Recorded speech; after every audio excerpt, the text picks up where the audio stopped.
Good morning, good afternoon, good evening. Thank you for joining us for another episode of the LMTV. Particularly, we are going to put this under what we call the LMTV visibility, which by definition is not one technology or one device, but essentially a family of solutions that allows our user to gain visibility to the network. So for that, I would like to first introduce my co-host today, Chris Bihary from Garland Technology. Hey, Chris, how are you? Good morning. Haven't seen you in a long, long time. I know. How you doing, Denny? Oh, you're the best sponsor we ever have. You know, you give us money so we can distribute to the authors, but you're too busy to bother us. Exactly. I know it's been a while, but excited to be back on here and excited to introduce a couple of folks that Garland's working with. I have Jim Curtin and Jin Qian from CapStar. And, hi, Jim. Hi, Jin. How are you? Hi. Yeah. So why don't so we'll do it this way. We'll let you talk about CapStar, and we'll let CapStar talk about Garland, right? That's right. Why don't you tell our viewers? Oh, before we forget, we always have an official record keeper here, which is Paul Offord. Hi, Paul. Hi, Denny. How you doing? Very good. You got your number 2 pencil ready? Here. There you go. Pad ready. I'm ready to go. Yeah, actually, my understanding that we're among old friends here. You know everybody on the panel today, right? Yeah, in one way or another, I do. Yeah. Good. So I'm gonna go back to Chris now. Chris, so tell us about CapStar. What do they do? Why are they here today? Why is it so important that we talk about them today? Absolutely. So probably, you know, it's always interesting when you talk about social media. I like to bring that up for a minute because Jin and I actually got connected up via LinkedIn on some mutual articles and technical discussions. And so we connected up probably maybe 6 months ago or 9 months ago, and started diving into what Garland does on the network access tap side, what CapStar does, and so we engaged there first, and which I like to bring up because I think it's pretty awesome that you know, nowadays you know, when you have mutual interests in business, you can actually, you know, reach out and meet other professionals and create a partnership. So Garland has been working with CapStar, putting together some joint solutions, and one of the things we're going to be doing is showcasing some of this over at Sharkfest in a couple weeks. So you know, would like to hopefully people are attending there and looking to dive in what they can do with Wireshark in combination with Garland taps and CapStar. But what I'm really going to do is, because they can do it best, Denny, and is to Tim. Hey gang, how y'all doing? How you doing, buddy? I'm alive. Sorry I've not been here. Something's going crazy. No problem. Good to see you up and about today. So I'm gonna mute Tim for just 1 second. Yeah, sure. While he's getting started. So we're talking about CapStar. So yes. So what I like to do is just to make sure get full due is to pass it over to Jim and dive in a little of what they're doing, and then we can kind of come back, because I do want to talk a little about a new tap release product that we have as well. That's pretty exciting that we're going to be also showing off at the Sharkfest conference. Yeah, we'll have plenty of time today. So Jim and Jin, you guys are the co-founder of your company, CapStar, and which I understand is a product company. You have a product that is targeting the forensic side of the networking. Particularly, your product builds on the Wireshark engine. Did I get that right, or more or less? No. You said no. Okay. The last piece, yeah, just the last piece. Sorry. It was the other way, right? Well, we have our own engine, but we do complement Wireshark. My trick is to first get the words right, and then kind of work on the order. Exactly. Okay, so why don't you tell our viewers what exactly do you do? Okay. You mind if I jump in, Jin? Yes, go ahead, please. So, by the way, so Jin and I, this is our second venture together. We built a high-performance traffic load generator that we sold to Spirent a couple of years ago. And I love working with Jin. He's brilliant and very innovative. And Jin's been in the network space for 10, 15 years and a lover of Wireshark. And so what we did when we started our next venture is look at an underserved market or an area where there's fast growth and a lot of needs. And so we looked at packet analysis. And so the first thing we looked at is how can we complement Wireshark. There's several things. One is Wireshark is a little challenged with very large PCAPs because it tends to focus on dissecting every packet. That's its original purpose, dissection. Was we're focusing on adding an analytic capability to that. So to do that, we built a very fast engine, and that engine will analyze a gigabyte PCAP in like 1 second as compared to 25 or so seconds with Wireshark. So as you're in Wireshark, you need to deal with a big PCAP. You want to reduce that to the relevant findings, so you can use our product to take that PCAP and then get the essential packets that you need, and then use Wireshark again to dissect it deeply. So the fast engine was number one, and then the descriptive language is really the centerpiece of the product, because what that allows you to do, it's a very fast, powerful C++ based language that we've made into a scripting-like language, so it's very accessible and easy to use, but very fast and powerful, right? And so you have all this capability. So again, in an homage to Wireshark, we adopted all of the syntax, all of the relevant syntax and protocol field names of Wireshark. So Wireshark users will immediately feel familiar with the technology. The second very big thing we did is we added the notion of statefulness. So in each packet, when you're going through and analyzing, you can have defined variables that will track, collect, compare, and make things like time domain comparisons or cross-packet interdependencies very easy to do. And that's, again, how we complement Wireshark by adding this very deep analytic capability. To make it easy for people, we put 150 reference analytics into the product. So we've actually used the language on top of the engine to do analytics in roughly 3 buckets. We have task automation, things that will make the Wireshark investigation process incredibly fast and easy, like session summaries and back buttons and find chains of infection and all types of things that automate your tasks in the everyday Wireshark scenarios. So you'd have them side by side. The other end is obviously security. Malware detection is one of our most sought after use cases. People want to find command and control activity, ransomware, ARP poisoning, ARP scanning, you name it. We can describe the behavior. And so while we detect things, and this is where we're getting into TAPs pretty soon, while we detect things, we don't do it on signature, we do it on behavior. So we're able to describe behavior with our language. So the third piece, I mentioned the 3 buckets of our analytics. We have the task automation, security, and then the network performance management. So we're able to look at latency distribution, packet drop distributions, various other network type of data and information, and extract it very easily. And this is all in the investigation phase, right? So we have the engine, the language, the analytics, the statefulness, and that's an investigation. But then we take it into automation. So we can do take a group of analytics and run them against a series of PCAPs in batch mode, so that you save valuable professional investigator time, so they don't have to go through every PCAP. They can do it automatically. But the third piece we do is integration, where we've added to our product not only the ability to look at PCAPs, but to look at live streams of data off of the NIC, right? So the NIC is where, of course, the TAP comes in. We can partner with wonderful vendors like Garland, who we love working with. They're our favorite vendor by far, where we can add this rich detection capability into the real-time stream.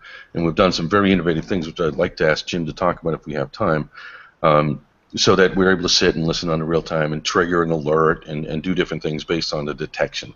So this is where the relevance comes into the whole TAPs. We started with investigation, we went into automation, and now we're really excited about being integrating. So being in the live stream with the TAP, leaders like Garland, And so that's kind of the nutshell what we do. We have customers like AT&T and large telcos in Asia, financial community. Anyone with Wireshark basically is really receptive to this product. So, but let me pass it back. I think right now to Chris if he wants to add anything to that. Or yeah, well, let me kind of jump in for just a couple microseconds. I want to set this up for Tim. So in order to do what you do, you have to have a tab. You can't do this from a span port. Jin, why don't you jump in on that one? Okay. Well, our software consumes packets, whether it's in the form of a PCAP or it can be from a NIC. Well, if you look at computer NIC, it does not matter whether it's connected to a span port or a network tab. But network tab is sometimes very convenient, so we like it. But to answer your question, yes, you can receive packets both from the span port and from network tab.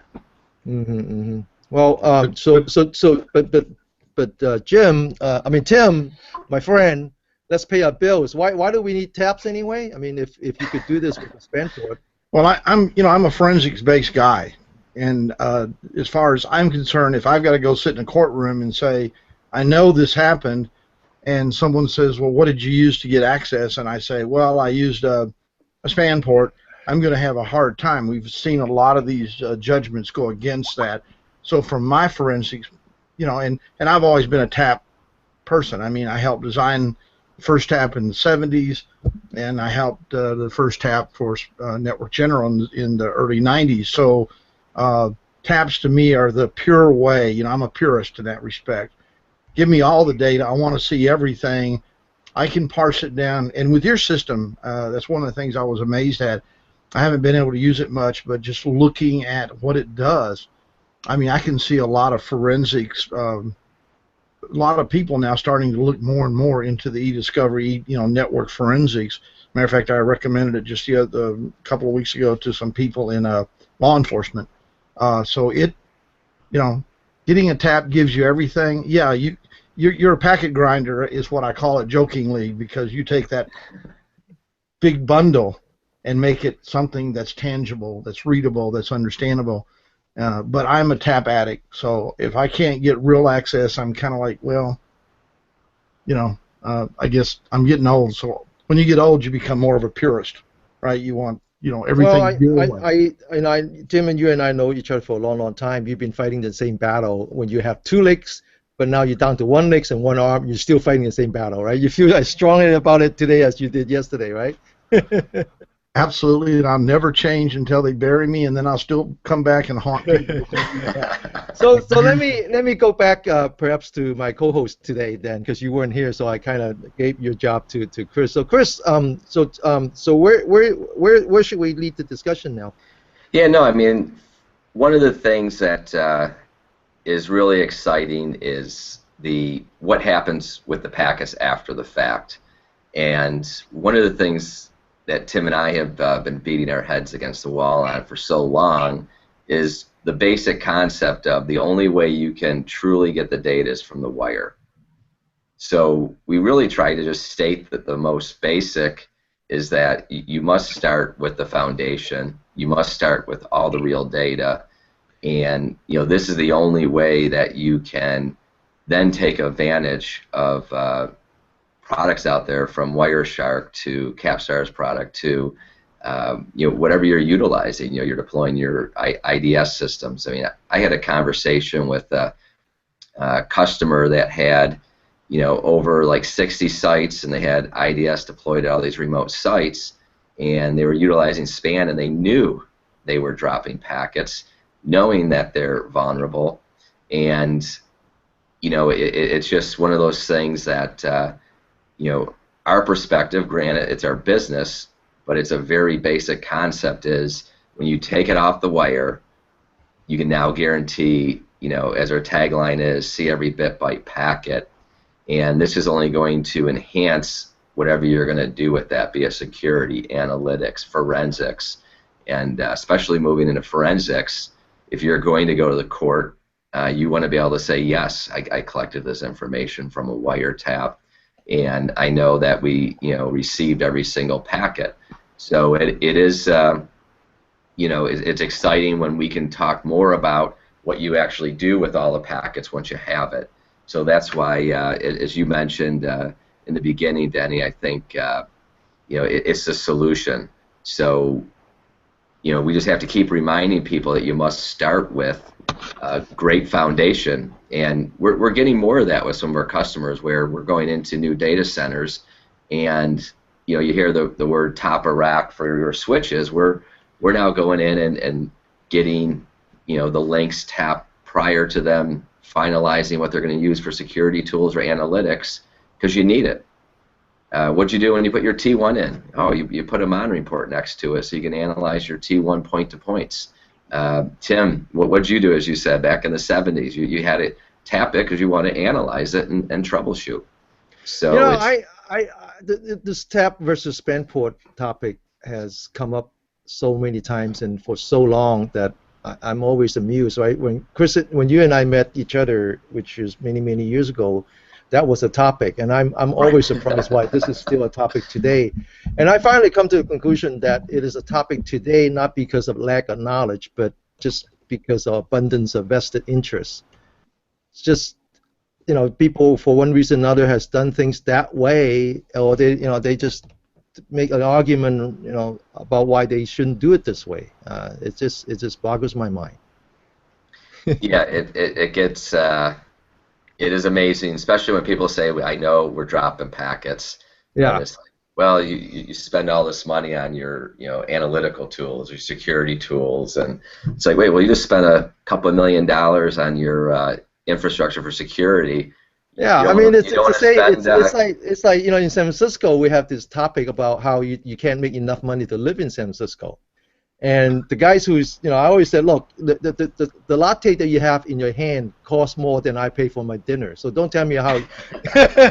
So you're not going to tell me why you're not doing forensic properly when you can't get all the packets that you need. It's just.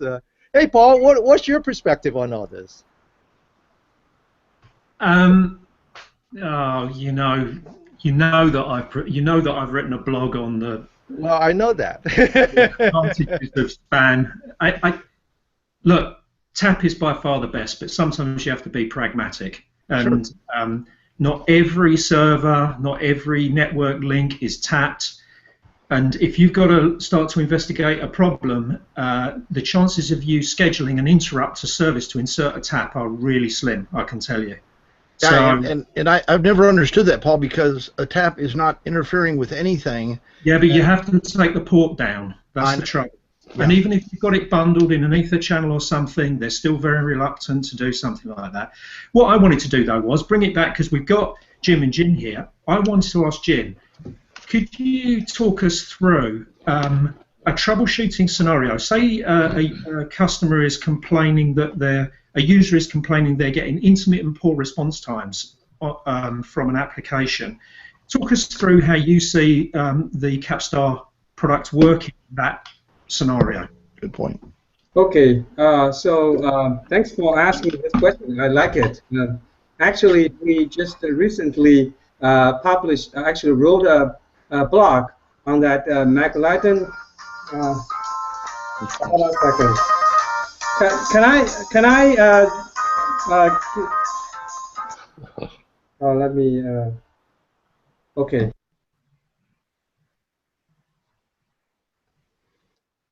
Jin, I'm sorry, I muted you. You have to unmute yourself now.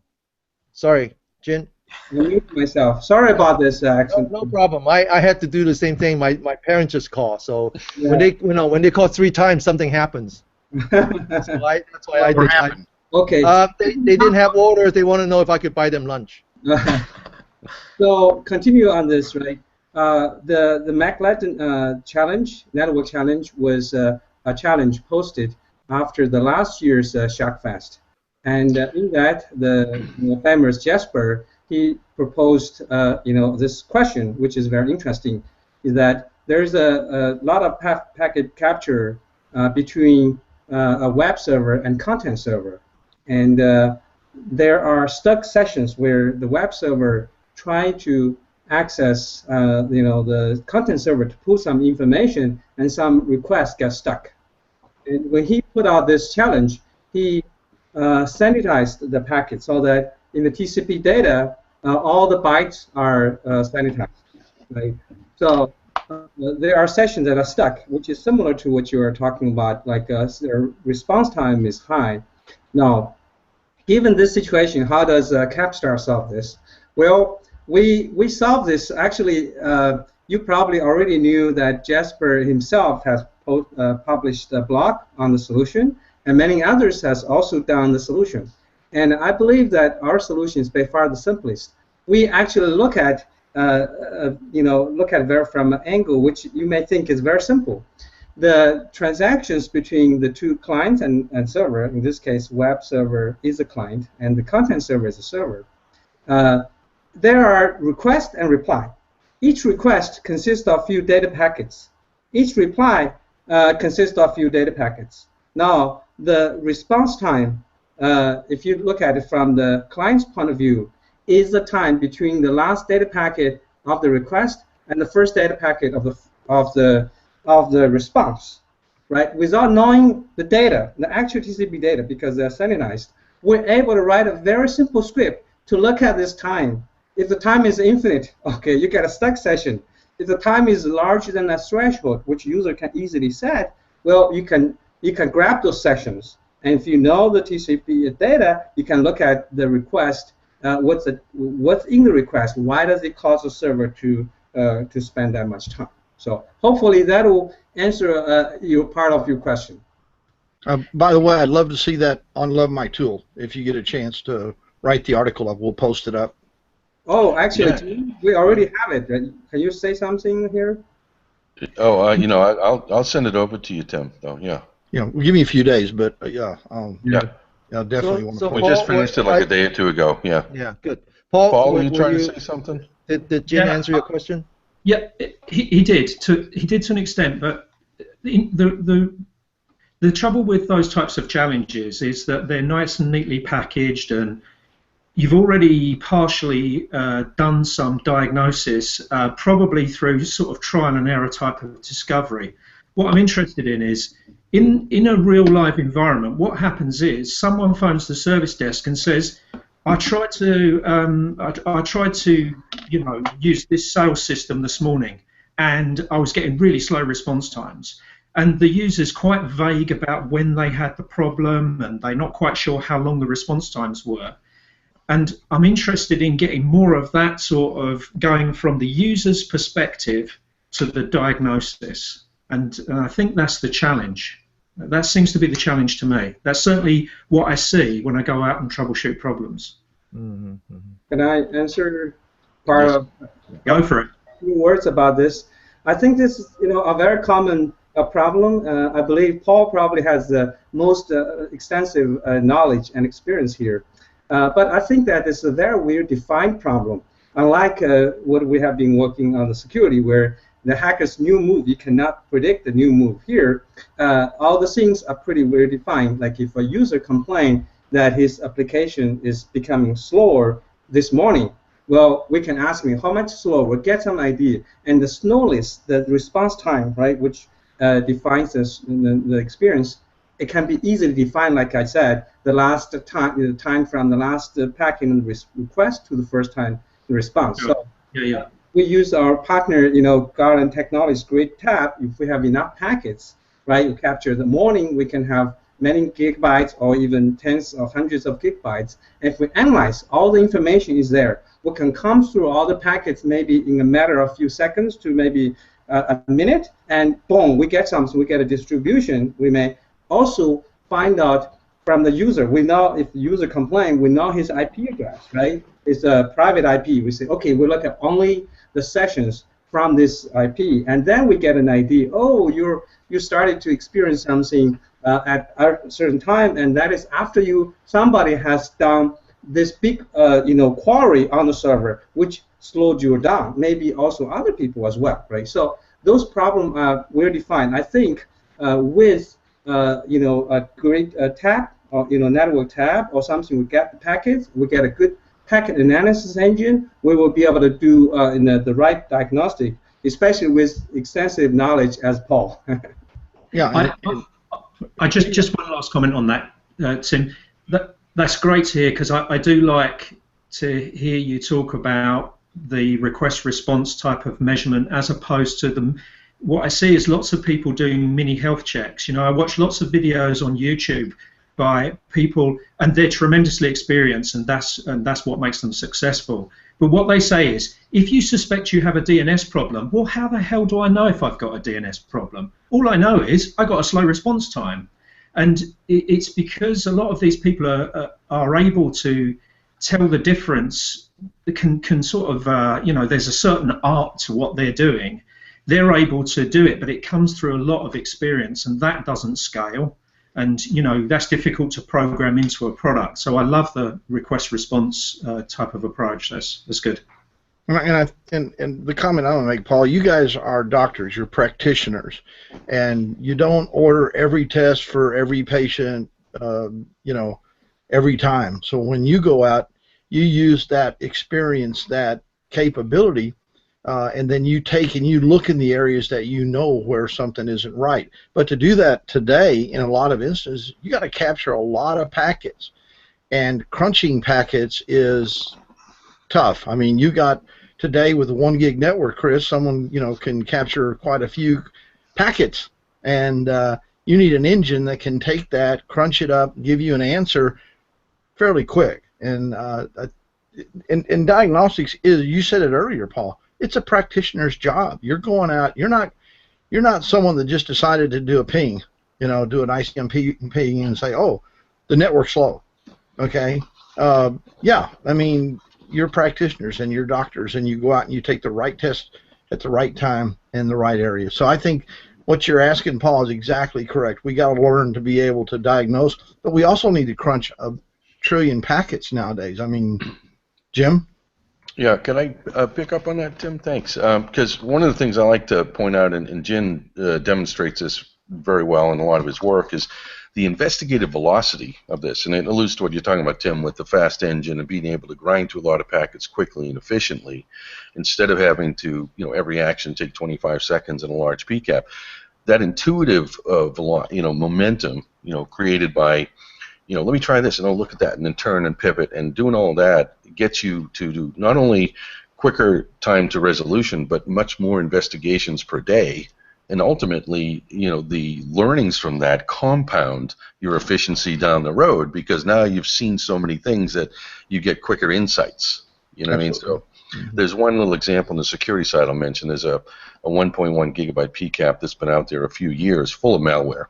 And Jin was combing through it and having fun and doing stuff, and he got so far into it that he was reporting things for the first time to Virus Total that nobody had reported yet, even though it's been out there 3 years, because he was able to go through it so painlessly and efficiently. And that's the kind of productivity that is another byproduct of this. Can I make one example here on what Jim mentioned? I just feel like mentioning this because this is very convenient. I wonder whether this is enough time. Give me like 1 minute. Sure, no, you got time. Go ahead. So, if you're looking at a PCAP and you want to investigate HTTP transactions, right? And many people would do, if they use Wireshark, is they do follow TCP. And then there's a pop-up window with all the HTTP transactions. Now, there's 3 problems I want to point out. The first problem is that in a typical TCP session, there could be more than one HTTP transaction. The one transaction you're looking at may not be the first one. So you have to scroll down in that pop-up window to look for it. And then the second problem is that if the HTTP response is a gzip data, then in the pop-up window, you're going to see the bytes, right, binary characters. And then the third problem is that if the response is a redirect, right, you can see 301, 302, then you would have to find the new HTTP URL in the response header, the location header, and then in the Wireshark you have to find it. There's 3 issues there.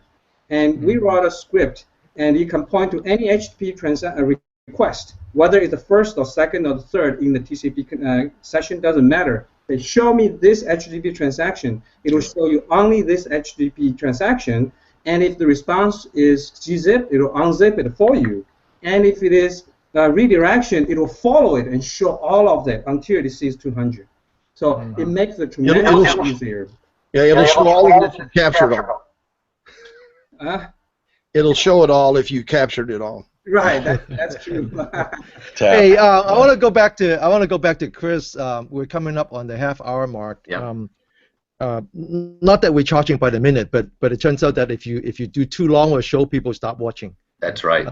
So I do want to go back to Chris and let him summarize, and also to kind of talk about what we will see at Sharkfest. But before I do that, I want to go back to a comment that Paul made, which is that network expertise and experience do not scale. And Paul, if you need an example of that, just look at Tim.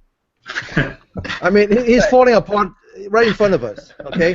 And you have no idea. You have no idea how much work he put in to be on the show today. And I just keep telling him. I said, we could postpone this. He said, no, I want to be on. I want to be on. This is an important topic. Chris, you should thank him. No, absolutely. I'm going to put up a tip jar from now on. just for Tim, okay?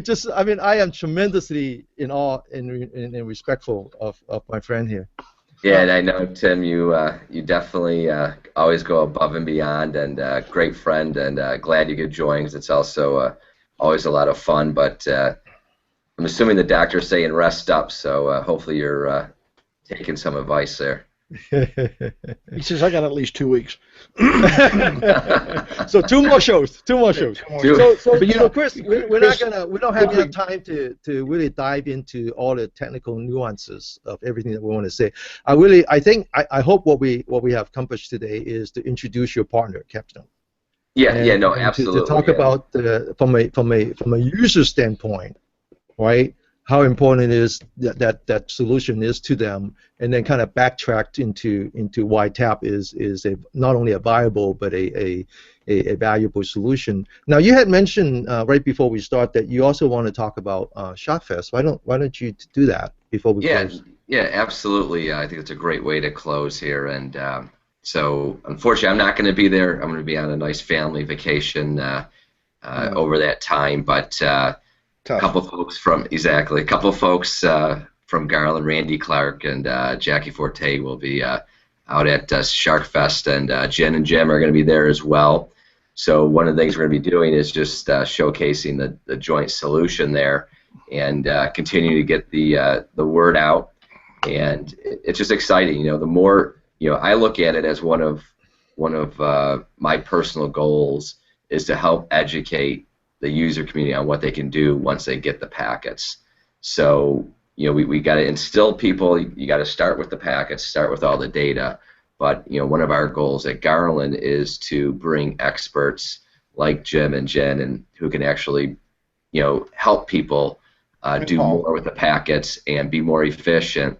So for us, it's awesome because people can see the light and see how they can get more benefits and do their job more effectively, and it's great. It's all about partnering by the way, with Chris, good people. I just want to remind you that this is the kind of format that we've been talking about for a long time, right? That the LMTV visibility is really all about total solution, and so I want to thank you for inviting your partners to our show today, and I just hope that we will do more and more of these.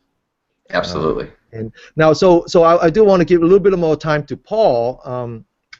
What did you learn today, Paul?